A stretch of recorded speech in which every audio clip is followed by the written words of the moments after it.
पहले की बात है। एक शहर में दो भाई रहते थे जिनका नाम सूरज और राकेश था। सूरज की पत्नी का नाम कविता और राकेश की पत्नी का नाम पूजा था। राकेश और पूजा के एक बेटा था जिसका नाम मुन्ना था। सूरज और कविता की कोई संतान नहीं थी। संतान न होने की वजह से वे दोनों बहुत परेशान रहते थे। सूरज और राकेश दोनों भाई की एक कपड़े की दुकान थी। वे दोनों भाई आपस में बड़े प्यार से रहते थे। पूजा बेहद ही आलसी और लापरवाह औरत थी। वो अपने बच्चे मुन्ने का बिल्कुल भी ध्यान नहीं रखती थी, जबकि कविता मुन्ने का ध्यान ऐसे रखती थी जैसे मोनू उसका अपना ही बेटा हो। एक दिन की बात है, कविता पूजा को आवाज लगाती है, दीदी दीदी, मुन्ना बहुत देर से रो रहा है। लगता है ये बहुत भूखा है। इसे अभी तो दूध पिलाया था, इसे इतनी जल्दी भूख लग गई। पिला दो ना दीदी, ये भूख के मारे बहुत रो रहा है। इसका तो सारा दिन का काम ही रोना है, जब देखो दुखी करता रहता है। और पूजा मोनू को दूध नहीं पिलाती, उल्टा ये कहती है कि आज मेरे सर में बहुत दर्द है, मैं सोने जा रही हूँ। ये देख कविता का मन बहुत दुखी होता है और वो मुन्ने को दूध पिलाने लगती है। अले मेरे मोनू बेटा, मेरा मोनू बेटे को भूख लगी है, अभी चाची मुन्ने बेटा को दूध पिलाएगी। और कविता मुन्ने को दूध पिला देती है और मुन्ना दूध पीकर चुप हो जाता है। फिर वह सो जाता है। और शाम को जब राकेश और सूरज घर आते हैं तो वो देखते हैं, मुन्ना कहाँ है? मुन्ना तो दूध पीकर सो रहा है।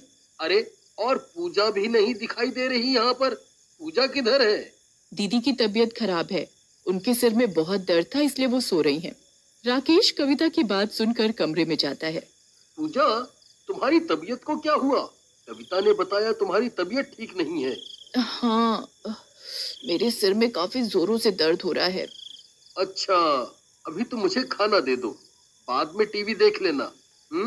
नहीं, मैं नहीं दे सकती तुम्हें खाना वाना। ऐसा करो, तुम कविता से ही ले लो, मुझे टीवी देखने दो। ये तो अब तुम्हारा रोज का बहाना हो गया है, काम ना करने का। दिन पर दिन आलसी होती जा रही हो। अपने पति को खाना तक नहीं दिया जाता इस औरत से, तो ये क्या करेगी? ना ही अपने बच्चे का ध्यान रखती है, ना ही घर का। इसे तो सिर्फ अपने से ही मतलब है। मेरा दिमाग खराब मत करो, वैसे भी मुझे शौक नहीं है तुमसे बहस करने का। राकेश और पूजा की बहुत बुरी तरह लड़ाई हो जाती है और राकेश भूखा ही सो जाता है। और रात को मुन्ने के रोने की आवाज आती है। तभी राकेश की आंख खुल जाती है और वो पूजा से कहता है, पूजा, उठो उठो पूजा, मुन्ना रो रहा है, शायद उसे भूख लगी है। सोने दो ना, ये ऐसे ही रो रहा होगा, अभी चुप हो जाएगा। तुम कैसी माँ हो जो तुम्हें अपना बच्चा भी दिखाई नहीं देता कि वो रो रहा है? ये भाषण बंद करो और मुझे सोने दो। और पूजा को राकेश की बातों का कोई असर नहीं होता। राकेश मुन्ना को गोद में उठाकर रसोई में मुन्ना के लिए दूध लेने जाता है और वह मुन्ना को खिलाता है। मेरे राजा बेटा को भूख लगी है, अभी पापा राजा बेटा को दूध पिलाएंगे।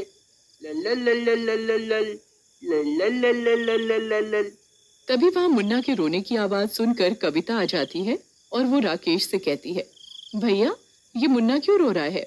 शायद इसे भूख लगी है। मैंने पूजा से कहा, पर तुम्हें तो पता है ना पूजा का। कोई बात नहीं भैया, लाओ मुन्ने को मुझे दे दो, मैं उसे दूध पिला दूंगी। कविता राकेश से मुन्ने को अपनी गोद में ले लेती है और उसे दूध पिलाने लगती है। ये देख राकेश कहता है, एक वो माँ है जिसने जन्म दिया और उसे अपने बच्चे की कोई परवाह नहीं है, और एक ये माँ है जिसकी कोई औलाद नहीं है, फिर भी वो किसी और के बच्चे को अपना समझकर देखभाल कर रही है। वाकई में माँ हो तो तुम जैसी।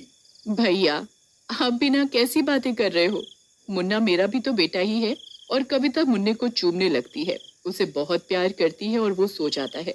कविता राकेश से कहती है, भैया मैं मुन्ने को अपने साथ सुला लूं? हाँ हाँ जरूर, ये भी कोई पूछने की बात है। और कविता मुन्ने को अपने कमरे में ले जाकर अपने साथ सुला लेती है।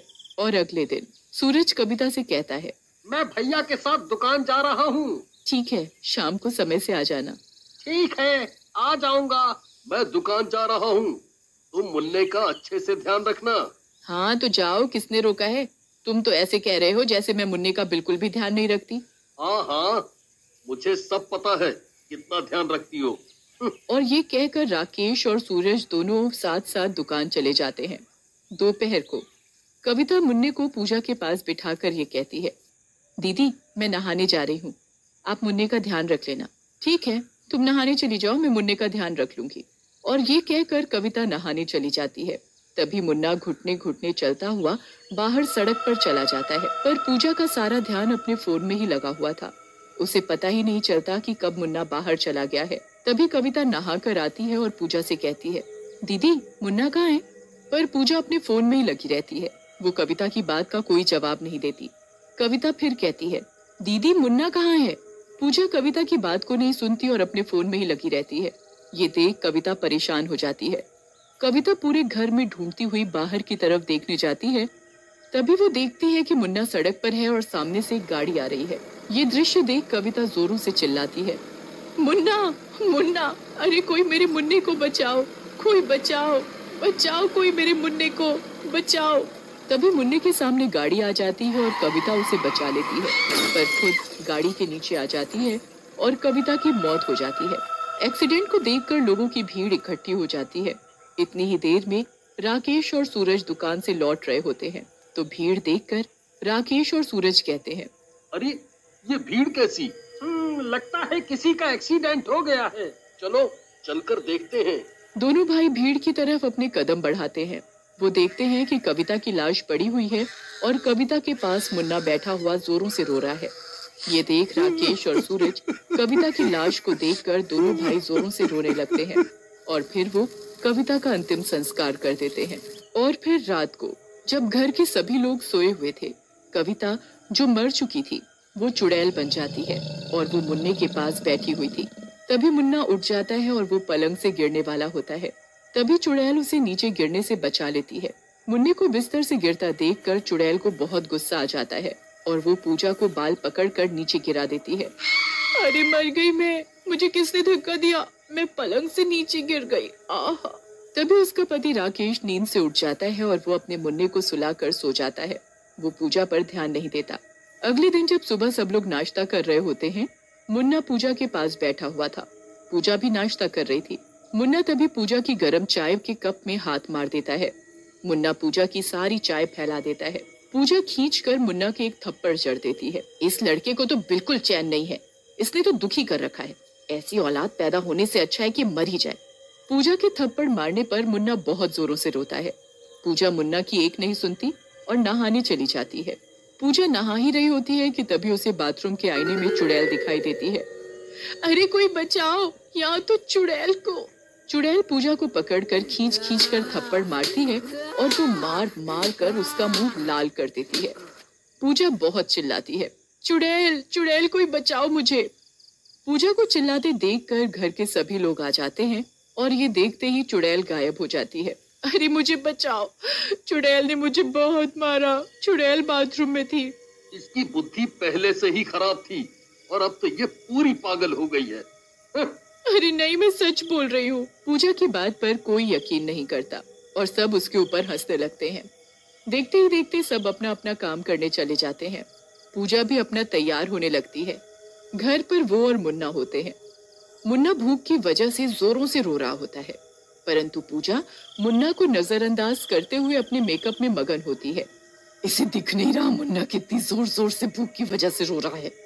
इसका तो मैं आज मेकअप करवाती हूँ, सारा का सारा। ये किसी को अपनी शक्ल दिखाने लायक नहीं रहेगी। चुड़ैल पूजा का सारा मुंह खराब कर देती है। पूजा का मुंह दानों से भर जाता है। अरे ये मेरे मुंह पर कैसे दाने निकल गए? मेरी सारी शक्ल खराब हो गई। मुझे तो समझ ही नहीं आ रहा। उस दिन बाथरूम में भी वो चुड़ैल मुझे मार रही थी। ये उस चुड़ैल का ही तो काम नहीं। पूजा ये बोल ही रही होती है कि तभी चुड़ैल पूजा के आगे आकर खड़ी हो जाती है। तुझे दिख नहीं रहा ये तेरा बच्चा कितना रो रहा है? तुझे मेकअप से चैन मिलेगा तभी तू बच्चे पर ध्यान देगी ना। मुझे माफ कर दो, मैं कभी नहीं करूंगी ऐसा, मुझे माफ कर दो। पूजा चुड़ैल के आगे माफी मांग ही रही होती है कि तभी चुड़ैल कविता का रूप ले लेती है। अरे कविता तुम? हाँ मैं कविता। तुझसे तेरा बच्चा संभाला नहीं जाता। तेरे बच्चे को संभालते संभालते मैं आज इस दुनिया में नहीं रही। मुझे माफ कर दो, मैं कभी ऐसा नहीं करूंगी। मैं अपने बच्चे का अच्छे से ध्यान रखूंगी। मैं तेरे आस पास रहूंगी। अगर तूने मुन्ने के साथ कुछ भी गलत किया ना, मैं तुझे जिंदा नहीं छोड़ूंगी। याद रखियो मेरी बात। चुड़ैल पूजा को ये बात बोलती है और उधर से गायब हो जाती है। पूजा भी उसी दिन से चुड़ैल के डर के मारे मुन्ना का अच्छे से ध्यान रखती है